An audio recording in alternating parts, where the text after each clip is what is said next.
Hello, friends and RC family. Thank you for checking in. If you're new to the channel, I appreciate you checking it out. And if you aren't new here, I appreciate you coming back to yet another video.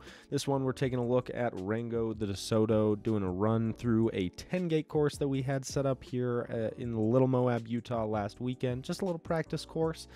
Here you'll see some of his sponsors. We've got Team Hank chassis, the Three Brothers Electronics in there, Ruthless Wheels, which is actually why we were out in Little Moab to do a few photos of a new wheel release that they had. So if you haven't checked out Ruthless Wheels, go ahead and give them a look. They have some really sweet designs, and they are reasonably priced actually for how good these things look. It is crazy how well priced they are. So you can see some of our rules here. We're doing progress -2, gates are +10, rollovers +5, reverse +1, winch +3, touch +5, and then the time limit that we set just for practice here is 8 minutes, although you typically want to run a 6-minute time limit.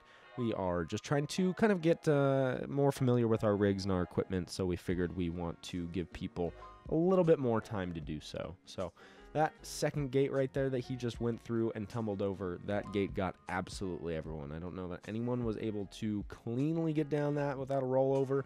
But that being said, he did a pretty good job of controlling his throttle up top, and I think he did the best that he could. I don't know exactly what you could do there differently, but that one just got everyone today. Here he's hitting a little bonus gate that he set up on this course. This was actually a course that RANGO himself set up, and I think that he had some really good lines chosen out here. There were definitely some interesting maneuvers that you had to do. So again, I appreciate you guys checking in here. I don't have a whole lot of commentary for RANGO's lines here because, he's a better driver than I am. I think that his lines speak for themselves. This next gate in particular, I looked at this gate and I had absolutely no clue how this gate would work. And he just made it look like a piece of cake here. It's all about just that finessing of that steering servo up top and wiggling yourself into the right place. Just patience. It's a patience game. Remembering that 6 minutes or 8 minutes in this case is a really long time, and you've got time to kind of sit there and figure things out and finesse your way into the right position.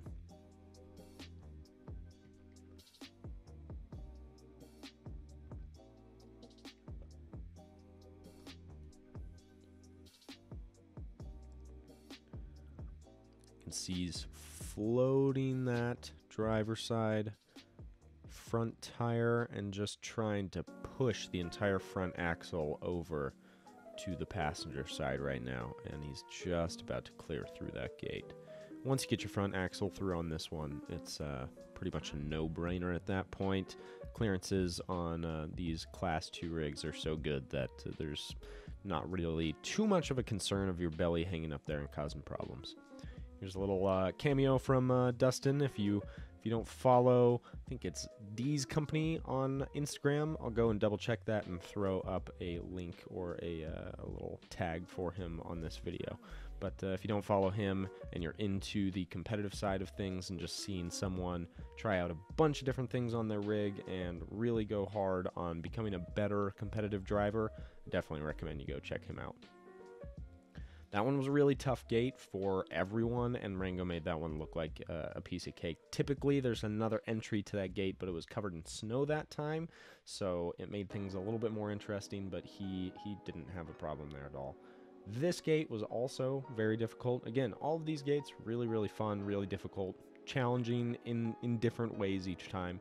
This one, just a nasty crack that is just off camber enough and the wrong width for pretty much every one of the trucks that I saw out there today. And that cone placement on the driver's side is just absolutely fantastic on this gate. Really forces you into a bad situation.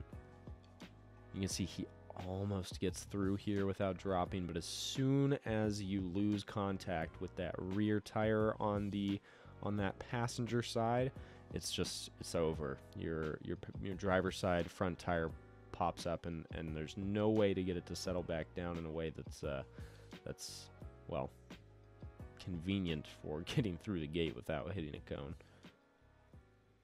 I think that Rango here in just a moment decides that it's worthwhile to winch through, and I think that's a good call.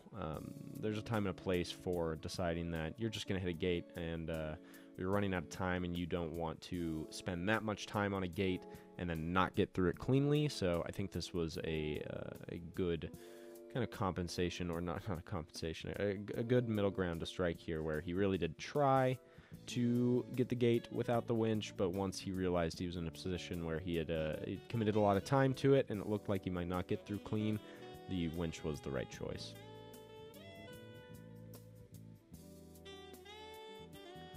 Clean winch. And during this competition practice that we did this past weekend, I really realized that I need to be a lot more proficient with my winching. So I'm going to be working a lot on my winching skills, as well as integrating my winch controls into my controller.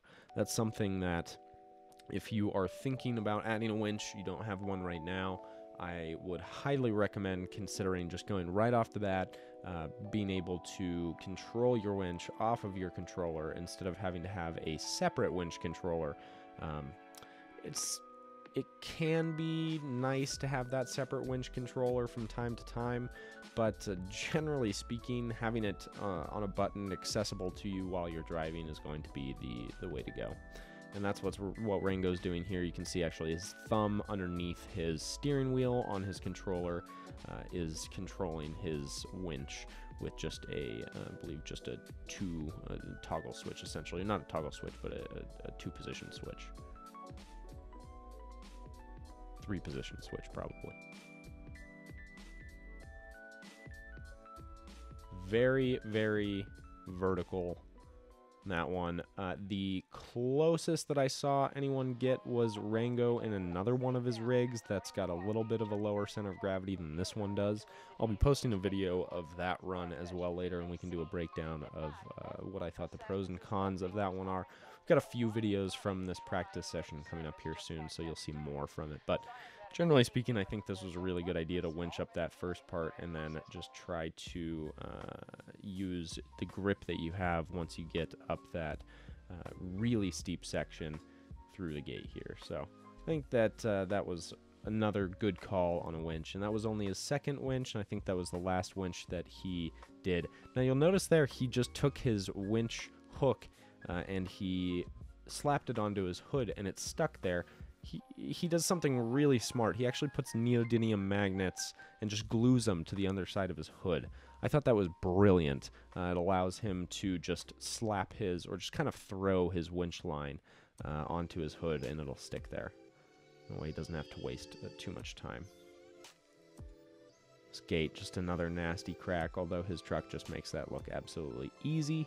Then you get a transition onto this really disgusting side hill.